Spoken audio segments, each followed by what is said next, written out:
네, 제가 참 좋아하는 청년이 있습니다. 네, 어릴 적 부모에게 버려져 할아버지와 단둘이 살았습니다.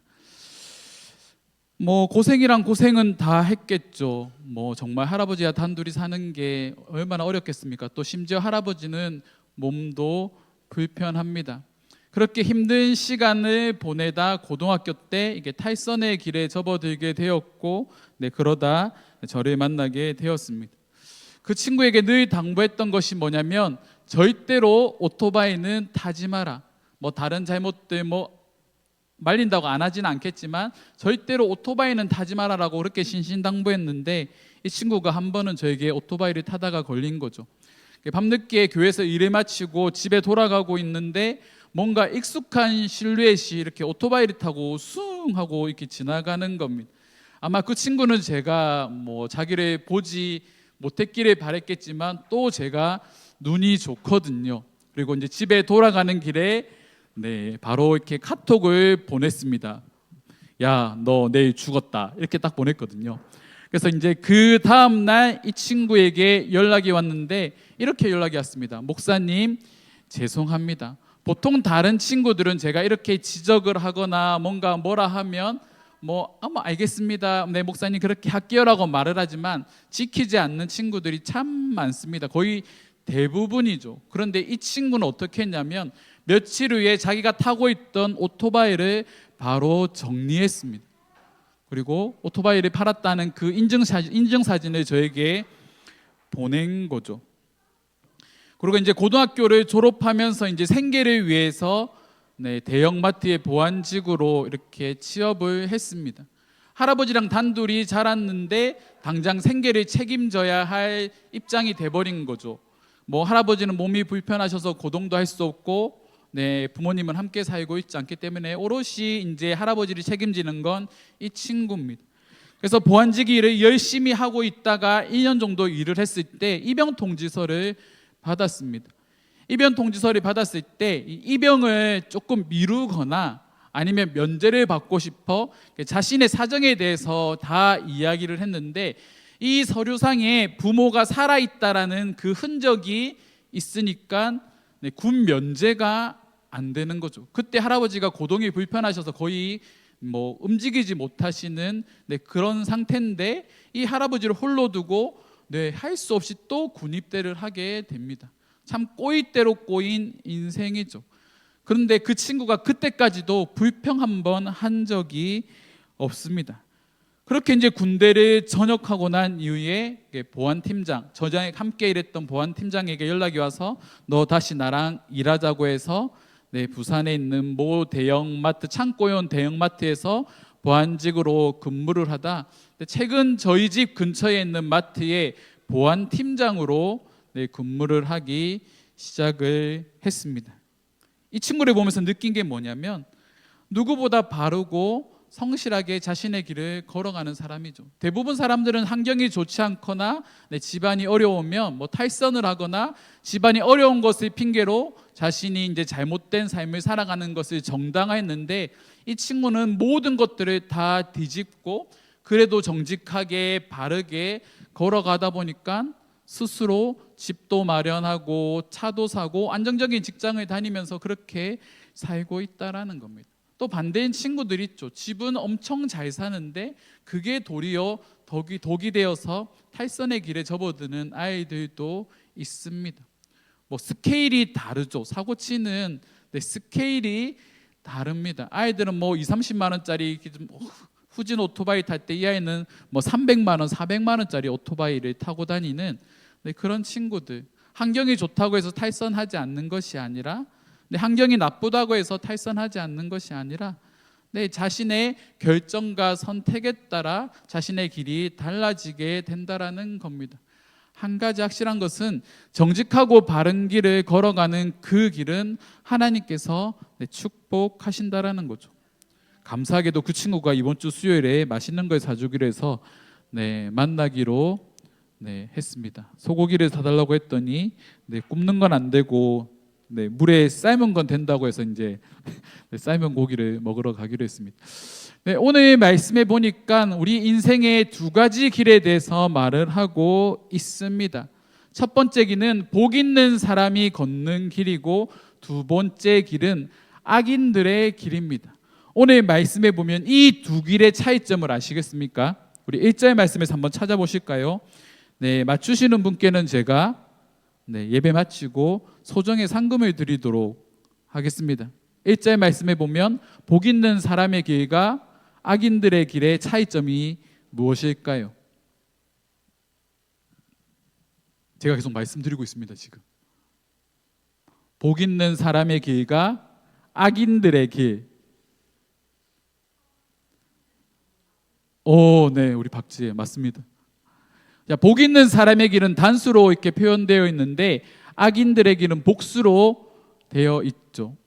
한마디로 복 있는 사람의 길을 걸어가는 사람은 소수이지만 악인들의 길을 걸어가는 사람은 많다라는 겁니다. 그래서 성경에 보면 복 있는 사람들의 길에 대해 예수님은 이렇게 말씀하십니다. 우리 마태복음 7장 14절 말씀입니다. 우리 함께 읽겠습니다. 생명으로 인도하는 문은 좁고 길이 협착하여 찾는 이가 적음이라. 자, 생명으로 인도하는 길은 뭐라고요? 좁다. 그리고 길이 협착하다라고 말을 하고 있습니다. 협착이 한 어느 정도겠습니까? 네, 그렇죠. 거의 딱 붙어 있는 이렇게 압축되듯이 눌러져서 이렇게 괴로운 상태를 협착이라고 말합니다. 우리가 뭐 등산로나 산책로나 공원에 가면 우리 비만 테스트기, 대나무로 만든 비만 테스트기가 이렇게 다 있지 않습니까? 한 번씩은 다 해보셨죠? 뭐 1단계, 2단계, 3단계, 4단계, 뭐 1단계 통과 못하면 비만, 뭐 이런 거 있습니다. 그런 거 한 번씩 다 끼워본 경험들 다 있으시지 않습니까? 없으십니까? 저는 어릴 때 그 계단에 이게 난간에 이렇게 틈이 있지 않습니까? 우리 어릴 때 꼭 그런 장난 한 번씩 치잖아요. 머리를 이렇게 집어 넣어 갖고 머리가 안 빠져서 막 괴로워 갖고 아둥바둥 치는 그 상태, 그 길이 협착이라는 뜻입니다. 그만큼 좁고 험한 길이라는 거죠. 그런데 반대로 악인들의 길에 대해서는 마태복음 7장 13절에 이렇게 말하고 있습니다. 우리 13절 말씀 함께 보겠습니다. 멸망으로 인도하는 문은 크고 그 길이 넓어 그리로 들어가는 자가 많고 악인들의 길은요 문이 크고 길이 넓어 들어가는 자가 많다고 합니다. 누구나 편하게 갈 수 있는 길, 누구나 아무런 어려움 없이 걸어갈 수 있는 길, 그 길을 우리가 걸어갈 때 주의해야 한다는 거죠. 그 길에는 수많은 속임수와 그리고 비방과 거짓이 가득한 길이라는 겁니다. 그리고 이 시대에 수많은 사람들이 그 길을 걸어가고 있죠. 이제 본문적으로 말씀으로 들어가서 우리 복 있는 사람의 길에 대해서 먼저 살펴보도록 하겠습니다. 오늘 1절 말씀에 보면 복 있는 사람들의 길에 대해 이렇게 말을 합니다. 이 세 부류의 사람과 비교를 하죠. 첫 번째, 복 있는 사람의 길은 악인들의 길을 따르지 않는다. 그리고 두 번째, 죄인들의 길에 서지 않는다. 세 번째, 오만한 자들의 자리에 앉지 않는다. 악인과 죄인들과 오만한 자들의 길에 대해서 이렇게 생각하던 중에 다음과 같은 이야기가 떠올랐습니다. 한나 아렌트가 쓴 예루살렘의 아이히만이라는 책이 있습니다. 이 책은요 나치 전범 중에 한 명인 이 아이히만의 재판 과정을 다루고 있는 책입니다. 이 아이히만이라는 사람이 어떤 사람이냐면 히틀러 지하에 유대인 600만 명을 이렇게 죽게 만든 장본인입니다. 이 사람이 서류의 결제를 함을 통해 유대인들이 학살을 당하게 되는 거죠. 그래서 이 사람의 재판 과정이 이 책에 다뤄져 있는데 이 책의 결말에서 한나 아렌트가 말하는 것이 뭐냐면 평범한 인간도 사회적 제도나 규범으로 인해 악인이 될 수 있다라는 악의 평범성에 대해서 말을 합니다. 누구나 제도에 따라서 규범에 따라서 악한 사람이 될 수 있다라는 거죠. 이 아히만이 법정에 서게 되었을 때 뭐라고 말하냐면 자기는 도덕적으로 자신에게는 잘못이 있지만 법적으로는 자신은 명령을 받은 대로 그대로 수행했기 때문에 죄가 없다라고 말합니다. 자신의 죄에 대해서 뉘우치지 않는 거죠. 어떻게 저런 말을 할 수가 있을까에 대해서 궁금했던 수많은 심리학자들이 이 아히만을 상담을 진행을 했습니다. 근데 이 상담을 진행하고 난 이후의 결과가 사람들을 충격에 빠뜨린 거죠. 그냥 우리 주변에 흔히 볼 수 있는 사람입니다. 평범한 가장의 모습인 거죠. 그래서 이 한나 아렌트가 이 재판의 과정을 보고 이 책을 쓰면서 내렸던 결론이 뭐냐면, 악의 평범성에 대해서 말하기에 생각하지 않는 것에서 오는 무지라고 말을 하고 있습니다. 한마디로 무엇이 옳고 그른지를 판단하지 못하고 그저 사람들이 걸어가는 게 그냥 따라가는 것이 바로 죄의 근원이라는 겁니다. 악의 모습이라는 거죠. 지금 수많은 정보들이 우리 가운데 들어오고 있습니다. 진영 논리도 가득하고 여러 가지 정치적인 이야기, 사회적인 여러 가지 이슈들, 그리고 엄청나게 많은 부정적인 이야기들이 가득하지 않습니까? 근데 그 수많은 이야기 속에 우리가 어떻게 선과 악을 구별할 수 있을까요? 살아온 환경에 따라서 가치관도 다르고 정치적인 색깔도 다르고 생활 습관도 다르고 모든 것들이 다 다른데 어떤 것은 옳고 어떤 것은 옳지 않다, 그 정의를 내리는 것이 내가 된다고 한다면 모든 것이 나에게 맞지 않는 것이 틀린 것이 될 수도 있다라는 겁니다. 그래서 우리는 끊임없이 생각하고 사고하고 해야 하는 거죠. 예전에 제가 꼰대란 무엇인가에 대해서 한번 말씀드린 적이 있습니다. 꼰대는 생각하기를 멈추는 사람이라고 말해서 꼰대가 되지 않는 방법, 여러 학자들이 말하기를 책을 많이 읽어라 라고 말을 하고 있습니다. 책을 많이 읽는다라는 건 끊임없이 사고하라는 거죠. 생각해보고 결정하고 판단해보라는 겁니다. 그렇게 하는 것이 잘못된 길에 들어서지 않는 방법이라는 거죠. 이 죄의 특징이 있습니다. 죄를 짓는 사람들의 특징들을 보면 죄를 짓는 걸 들키기 전까지 이들은 죄책감이 없습니다. 자기가 뭘 잘못했는지 알지 못합니다. 우리 주변에도 그렇지 않습니까? 거짓말을 대수롭지 않게 하는 사람들이 있습니다. 다른 사람의 비방하는 말을 대수롭지 않게 하는 사람들이 있습니다. 최근에 뉴스를 보다가 그런 걸 봤습니다. 호떡집에서 어떤 어르신이, 60대 어르신이 호떡을 사고 있는데 이 호떡을 직원에게 반으로 잘라달라고 했답니다. 이 호떡을 반으로 자르면 어떻게 됩니까? 안에 있는 내용물이 다 나오잖아요. 그래서 이 직원이 종이컵에 접어드린다고 이렇게 했는데 자기는 잘라달라고 한 거죠. 그래서 그럴 수가 없습니다라고 이렇게 여러 번 설명을 드렸는데, 자신이 원하는 대로 되지 않자 그 사람이 자신이 샀던 이 호떡을 그 기름구덩이를 향해 던졌고, 이 호떡을 팔고 있는 호떡집 사장님이 전치 5주의 하상을 입는 사고가 일어났습니다. 그리고 지난주인가 지지난주에 또 한번 얘기해드린 하늘이 사건, 그리고 그 이후에 여러 가지 사건 사고들, 기분이 나쁘다고 다른 사람을 무차별 폭행하고 죽이는 사건들이 우리 주변에 너무나도 많이 일어나고 있는 거죠. 이런 일들이 일어나는 이유가 뭘까요? 생각할 수 있는 능력을 상실했다라는 겁니다. 무엇이 옳고 그른지를 판단할 수 있는 능력이 상실했다라는 거죠. 그저 세상의 흐름에 따라, 세상의 가르침에 따라 세상이 옳다라고 말하는 그 넓고 편한 길을 따라가다 보니까 무엇이 옳고 그른지를 판단할 수 있는 능력을 상실한 시대를 저와 여러분들이 살아가고 있다라는 겁니다. 하지만 이 길을 우리가 따르지 않기 위해 해야 하는 것이 있죠. 그것이 바로 2절에 나와 있는 말씀입니다. 우리 2절 말씀 함께 읽겠습니다. 오직 여호와의 율법을 즐거워하여 그의 율법을 주야로 묵상하는도다. 하나님의 말씀과 동행하는 삶이 우리를 그와 같은 삶을 살아가지 않도록 만든다라는 겁니다. 이 묵상하다라는 단어 우리 잘 알고 있죠. 읊조리라는 의미로 일반적으로 사용하고 있습니다. 그런데 원어에서 살펴보면 이런 뜻이 있습니다. 사자가 먹이를 이렇게 움켜쥐고 으르렁거리는 모습을 묵상이라고 설명을 하고 있습니다. 사자가 이렇게 먹이를 딱 쥐고 있는 상태에서 적들이 다가오면 그 먹이를 뺏기지 않기 위해 으르렁거리고 있는 그 상태가 바로 묵상이라는 거죠. 우리가 하나님의 말씀을 마음에 품고 그 말씀을 우리가 묵상하고 있을 때 나의 것을 내가 걸어가고 있는 이 믿음의 길을 방해하려고 하는 수많은 적들로부터 내가 그 믿음을 지켜낼 수 있는 원동력이 바로 하나님의 말씀을 즐거워하고 그 말씀을 묵상하는 것으로부터 온다라는 겁니다.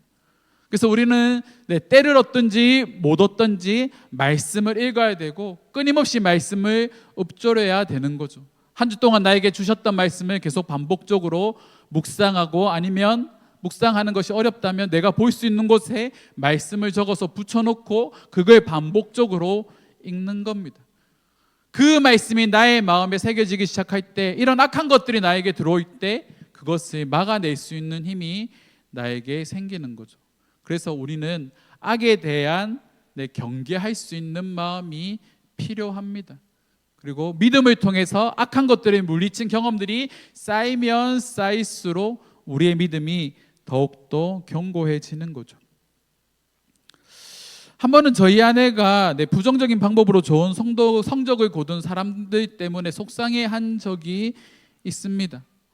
자신은 정직하게 이렇게 직장 생활을 하고 일을 했는데 자신보다 정직하지 않은 방법으로 일을 했던 사람들이 더 좋은 성적을 받았을 때 아내가 참 많이 힘들어 했습니다. 하지만 시간이 지나서 아내는 계속적으로 정직하게 일을 수행을 했고, 그리고 어느 정도 시간이 지났을 때 부정한 방법으로 좋은 성적을 얻었던 사람의 성적은 하염없이 떨어졌지만 저희 아내 성적은 또 계속적으로 이렇게 성장하는 것을 경험했다라고 저희 아내가 이야기를 했습니다. 우리 애가 나아가는 길이 그런 정직한 길이 되어야 합니다. 목사의 길도 마찬가지죠. 편하고 쉽게 갈 수 있는 방법들 참 많이 있습니다. 그런데 참 신기한 게 뭐냐면, 편하고 누구나 편하고 빠른 길을 가기를 원하지만 그렇게 갔던 사람들은 참 많이 넘어지더라고요. 내가 원하지 않아도 주변 사람들을 통해서 넘어지고, 언젠가 그 일들에 대해서 들통이 나면서 큰 어려움을 겪는 것을 목회자 세계에서도 많이 볼 수 있습니다. 우리가 말씀을 품고 세상의 지혜를 따라가는 것이 아니라 하나님의 지혜를 품고 살아갈 때에 하나님은 우리의 길을 인도하십니다. 그 길을 걷는 저와 여러분들이 되기를 주님의 이름으로 축원합니다. 그 길을 걷는 자들에게 주시는 축복이 있죠. 바로 3절 말씀입니다. 우리 3절 함께 읽겠습니다. 그는 시냇가에 심은 나무가 철을 따라 열매를 맺으며 그 잎사귀가 마르지 아니함 같으니 그가 하는 모든 일이 다 형통하리로다. 시냇가는 말씀을, 나무는 말씀을 받는 사람을 의미합니다. 우리가 말씀을 받고 말씀을 품고 살아갈 때에 우리는 우리 삶 가운데 의의 열매가 열리는 거죠. 그리고 그 의의 열매가 열리는 그때부터 하나님은 우리의 길을 형통하게 만들어 주십니다. 하나님은 사랑하는 그 자녀들을 절대로 포기하지 않으시는 분이십니다. 제가 한 글귀를 읽다가 한 분이 쓴 SNS 글을 봤습니다. 그분이 이제 어떤 설교를 드렸나 봐요. 근데 그 설교 내용 중에 짧게 요약해놨는데 거기에 뭐라고 적혀 있었냐면, 욥은 하나님의 자존심입니다라는 글귀를 이렇게 적어놨습니다. 근데 그 글귀를 보다가 우리에게도 한번 적용해 볼 수 있다고 생각을 했습니다. 나는 하나님의 자존심입니다. 나를 통해 하나님이 드러나게 되는 거죠. 하나님의 선택과 결정, 말씀을 따라 살아가는 나를 통해 하나님의 선택과 결정이 틀리지 않았다라는 것이 나를 통해 드러나야 하는 겁니다.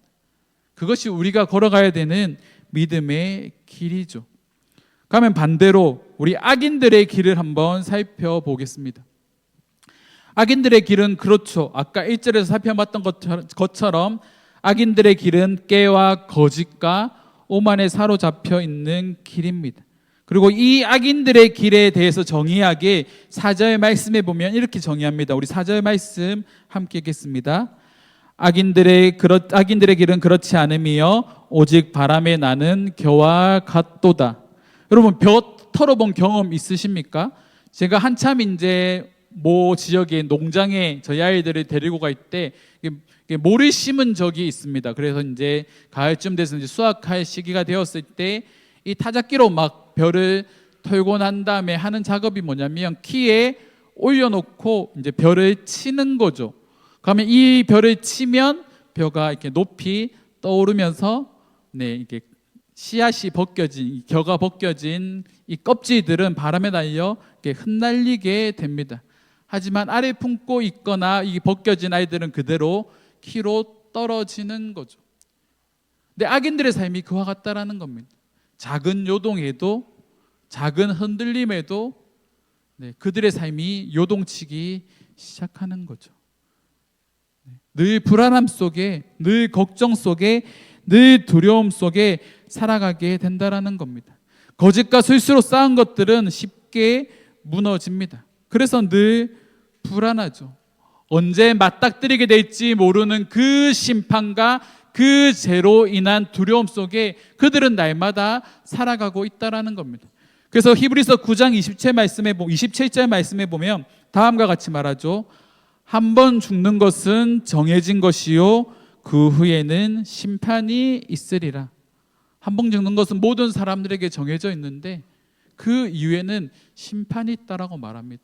제 가운데 살아가는 사람들이 맞이할 할 심판은 무엇입니까? 그들의 죄에 대한 의의 심판입니다. 그들이 지었던 그 죄에 대해서 하나님께서 심판하시는 거죠. 반대로 의인의 심판은 무엇이겠습니까? 지금까지 그 의인이 살아왔던 바른 길, 정직한 길에 대한 보상을 하나님께서 해주신다라는 겁니다. 그것이 우리가 받게 될 놀라운 축복인 거죠. 복 있는 사람의 길은 두려움이 없습니다. 죽음을 맞이할 때 보십시오. 예수를 믿는 사람이 두려워하는 거 본 적이 있으십니까? 네.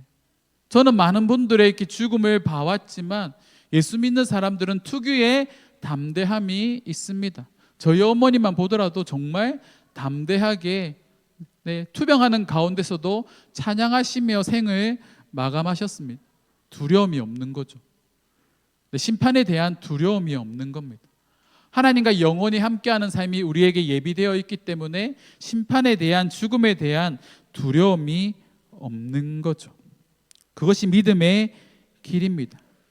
또한 이런 믿음의 길을 걷는 사람들이 모인 공동체가 교회 공동체입니다. 온갖 부정과 부패로 가득한 세상에서 믿음으로 살아가다 지치고 힘들어 낭망한 사람들이 모여 함께 위로하고 함께 예배하고 함께 회복되는 것이 바로 교회 공동체라는 겁니다. 저는 우리 교회가 그런 공동체가 되었으면 좋겠습니다.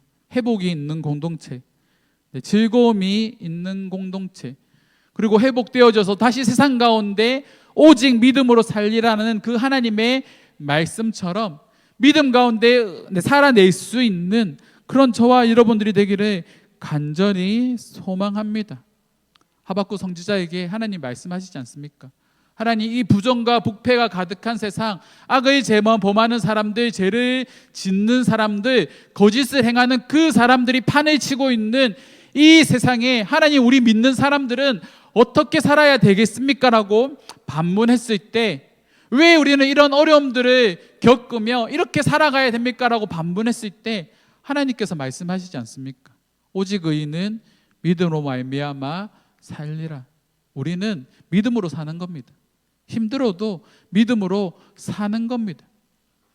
그리고 그 길에 하나님께서 반드시 축복하신다라는 것을 우리는 믿어야 합니다. 그래서 오늘 말씀에 보면 마지막 결론에 시편 기자는 다음과 같이 말하죠. 우리 6절 말씀 함께 읽겠습니다.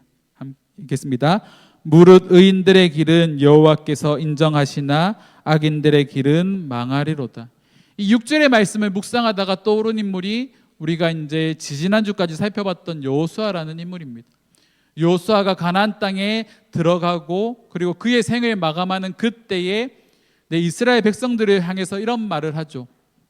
너희는 너희가 가나안 땅에서 봤던 그 신들이나 아모리 족속들이 섬기는 그 신들, 아니면 애굽에서 봤던 그 신들을 섬기는 것이 좋아 보이거든 너희들은 그 신을 섬겨라. 하지만 나와 내 집은 오직 여호와만을 섬기겠다. 그것이 여호수아의 고백입니다. 이 고백이 참 멋있지 않습니까? 너희가 어떤 길을 선택하든지 간에 나와 내 집은 여호와를 선택하겠다. 여호와만 믿겠다라고 고백하는 거죠. 의인들의 길은 여호와께서 인정하시나 여호수아의 길은 여호와께서 인정하신 믿음의 길이었습니다.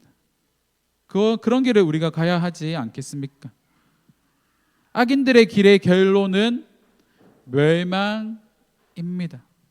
악인들의 길에 대해서 이렇게 묵상하던 중 떠오른 이야기가 이게 존 밀턴의 신라권이라는 그런 책입니다.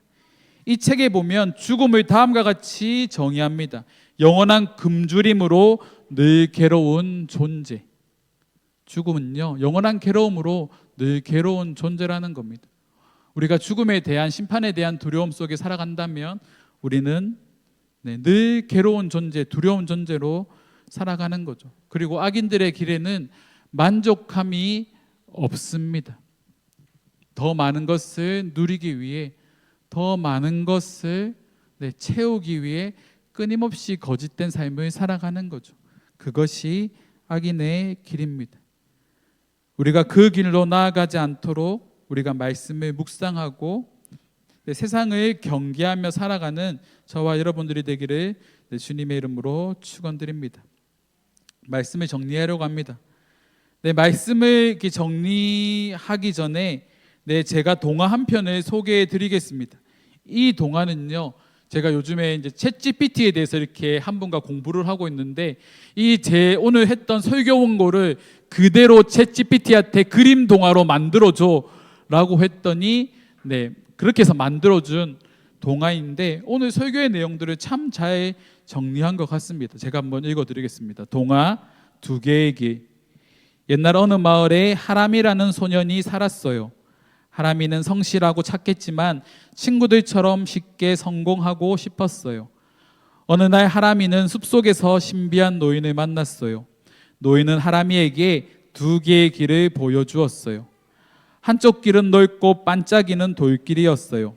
길가에는 맛있는 음식과 화려한 불빛이 가득했어요. 다른 한쪽 길은 좁고 험한 흙길이었어요. 가시덤불도 많고 걸어가는 사람이 거의 없었어요. 하람이는 반짝이는 넓은 길을 선택했어요. 처음에는 재미있고 즐거웠어요. 하지만 시간이 지나자 사람들은 서로 속이고 다투기 시작했어요. 하람이도 점점 나쁜 행동을 따라하게 되었어요. 그러자 마음이 점점 외롭고 불편해졌어요. 이 길은 내가 원하는 길이 아니야. 하람이는 다시 숲속으로 돌아가 노인을 찾았어요. 할아버지, 저는 잘못된 길을 선택한 것 같아요. 노인이 미소를 지으며 말했어요. 얘야, 늦지 않았단다. 이제라도 옳은 길을 가거라. 하람이는 좁고 험한 길을 선택했어요. 처음에는 힘들었지만 좋은 친구들을 만났어요. 어려운 순간마다 서로 돕고 함께 걸어갔어요. 시간이 지나자 하람이는 마을에서 존경받는 사람이 되었어요. 정직하고 성실하게 살며 다른 사람을 도왔어요. 넓고 쉬운 길은 좋은 길이 아니었어. 힘들어도 바른 길을 가는 것이 참된 행복이구나. 이 책의 내용이 이렇게 결론이 납니다. 넓고 쉬운 길은 좋은 길이 아니었어. 힘들어도 바른 길을 걷는 것이 참된 행복이구나. 우리가 걸어가는 이 믿음의 길이 바른 길일 줄 믿습니다. 힘들어도 바른 길로 걸어가는 한 주가 되기를 주님의 이름으로 축원합니다.